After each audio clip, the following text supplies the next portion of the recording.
Halo, selamat pagi anak-anak, salam sejahtera untuk kita semua. Pada kesempatan kali ini kita akan membahas materi muatan IPA, yaitu perkembangbiakan vegetatif pada tumbuhan. Selain berkembang biak dengan cara generatif, tumbuhan juga dapat berkembang biak dengan cara vegetatif. Apa itu perkembangbiakan vegetatif?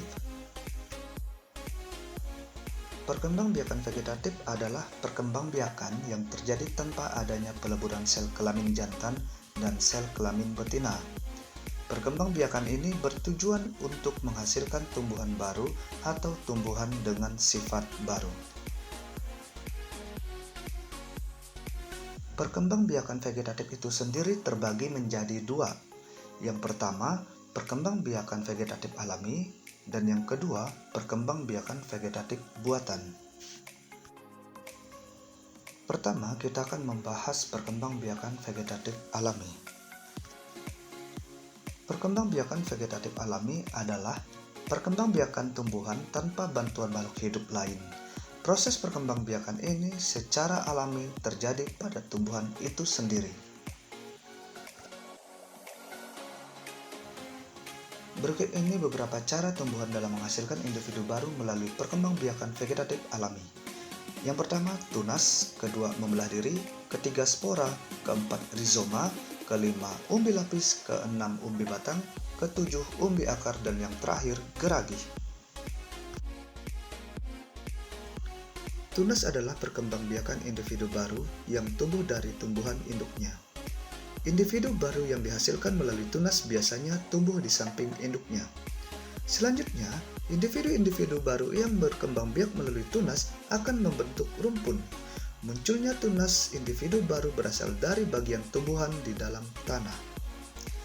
Beberapa contoh tumbuhan yang berkembang biak dengan tunas adalah pisang, bambu, pinang, dan tebu. Perkembangbiakan dengan cara membelah diri terjadi pada tumbuhan tingkat rendah, yaitu tumbuhan yang bersel satu. Tumbuhan yang membelah diri akan membagi tubuhnya menjadi dua bagian yang sama secara langsung. Sel anaknya ada yang segera memisahkan diri dari induknya, dan ada juga yang tetap menempel pada tubuh induknya hingga membentuk kelompok. Contoh tumbuhan yang berkembang biak dengan membelah diri adalah volvox. Cara perkembangbiakan tumbuhan berikutnya adalah melalui spora. Spora merupakan alat perkembangbiakan yang terletak pada sebuah kotak penampung spora yang disebut sporangium. Kumpulan kotak spora akan membentuk sorus yang biasanya terletak di bagian tepi bawah daun. Bentuk sorus berupa bintik-bintik kecoklatan. Individu baru dengan perkembangbiakan menggunakan spora dapat terbentuk saat spora pecah dan jatuh di tempat yang cocok. Contoh tumbuhan yang berkembang biak dengan spora adalah tumbuhan paku dan jamur. Rizoma lebih dikenal masyarakat sebagai rimpang atau akar tinggal. Bagian tumbuhan rizoma merupakan modifikasi batang tumbuhan yang tumbuhnya menjalar di bawah permukaan tanah dan dapat menghasilkan tunas. Dari sinilah akan terbentuk akar baru dari ruas-ruasnya. Contoh tumbuhan yang berkembang biak dengan rizoma atau akar tinggal adalah jahe, lengkuas, temulawak, dan kunyit. Umbi lapis atau bulbus merupakan bagian tumbuhan berupa batang yang berada di dalam tanah. Bentuk umbi lapis merupakan modifikasi daun, yaitu lapisan daun berdaging sebagai tempat penyimpanan cadangan makanan. Bagian daun terluar mengering dan membentuk sisik yang melindungi daun tebal dan berdaging di sebelah dalam umbi. Dari sela-sela daun tersebut akan tumbuh mata tunas yang biasa disebut siung. Bila tunas tumbuh akan terbentuk individu baru. Contoh tumbuhan yang berkembang biak dengan umbi lapis adalah bawang merah, bawang putih, bawang bombay, dan bakung. Umbi batang adalah batang yang tumbuh di dalam tanah. Batang tersebut berfungsi sebagai penyimpan cadangan makanan. Umbi batang mempunyai mata tunas yang akan tumbuh membentuk individu baru. Cara menghasilkan individu baru dari tumbuhan yang berkembang biak dengan umbi batang hanya cukup mengubur atau menanam jenis tanaman tersebut pada tanah. Contoh tumbuhan yang berkembang biak dengan umbi batang adalah ubi jalar dan kentang. Akar pada tanaman yang berkembang biak dengan umbi akar beralih fungsi menyimpan cadangan makanan. Perkembangbiakan jenis tanaman ini melalui tunas yang tumbuh dari bekas batangnya. Sehingga, untuk mendapatkan individu baru dari tanaman ini hanya perlu menanam bagian tubuh tumbuhan berupa batang. Contoh tumbuhan yang berkembang biak dengan umbi akar adalah wortel, bengkuang, ketela pohon, dan bunga dahlia. Geragih atau yang biasa juga disebut sebagai stolon merupakan batang yang tumbuh merambat di atas tanah. Bagian inilah yang berperan dalam membentuk individu baru pada beberapa jenis tanaman. Bagian geragih yang menyentuh tanah akan membentuk tunas dan akar pada setiap ruas yang dimilikinya.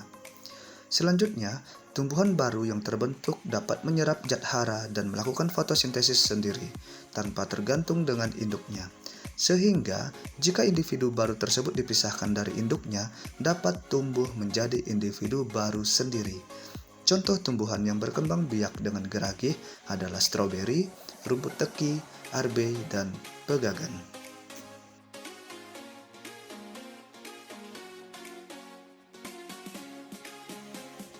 Jenis perkembangbiakan vegetatif yang kedua adalah perkembangbiakan vegetatif buatan. Proses yang terjadi dalam menghasilkan individu baru pada perkembangbiakan vegetatif buatan terjadi dengan bantuan makhluk hidup lain. Kebanyakan proses yang terjadi, bantuan dilakukan oleh manusia.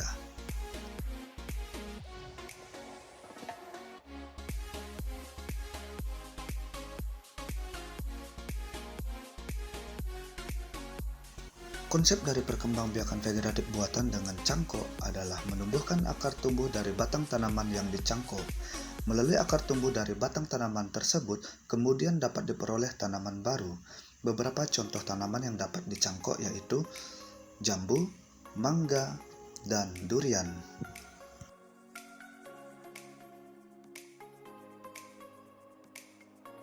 Stek merupakan cara memperbanyak tanaman dengan menanam potongan bagian tertentu dari tanaman.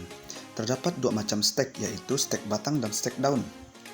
Stek batang yaitu memperbanyak tanaman dengan cara menanam potongan-potongan batang atau ranting yang ada mata tunasnya. Contohnya yaitu pada ketela pohon, tebu, sirih, dan bunga sepatu. Stek daun yaitu memperbanyak tanaman dengan cara menanam potongan atau helaian daun. Contoh tanaman yang dapat di stek daunnya yaitu cocor bebek, begonia, dan sania.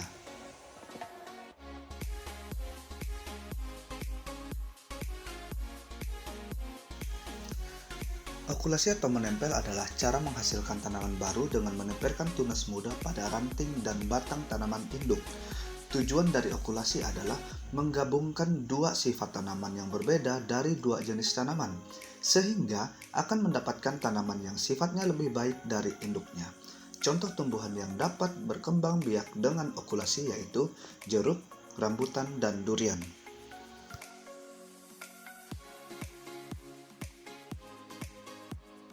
Mengenten atau sambung pucuk sering disebut juga sebagai kopulasi. Konsep dari mengenten adalah menyambung batang dengan varietas yang sama. Proses yang dilakukan adalah menghasilkan tanaman baru melalui cara penggabungan batang bawah dan batang atas. Jenis tanaman yang dikembangbiakan melalui mengenten berasal dari dua jenis tanaman yang berbeda, namun masih dalam satu keluarga. Contoh tumbuhan yang dapat berkembang biak dengan mengenten atau sambung pucuk adalah terung dengan tomat, dan mangga dengan durian.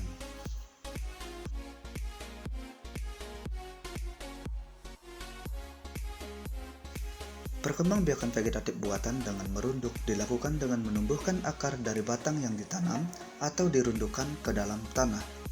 Tumbuhan yang dikembangbiakan dengan cara merunduk harus memiliki cabang atau ranting yang panjang. Cara merunduk dilakukan dengan membengkokkan batang atau ranting ke dalam tanah dan ditimbun dengan tanah. Bagian cabang atau ranting yang tertimbun tersebut akan tumbuh akar. Setelah akar cukup kuat, maka batang yang menghubungkan dengan tanaman induk akan dipotong. Berdasarkan pembelajaran kita hari ini dapat disimpulkan bahwa perkembangbiakan vegetatif terbagi menjadi dua, yaitu perkembangbiakan vegetatif alami dan vegetatif buatan.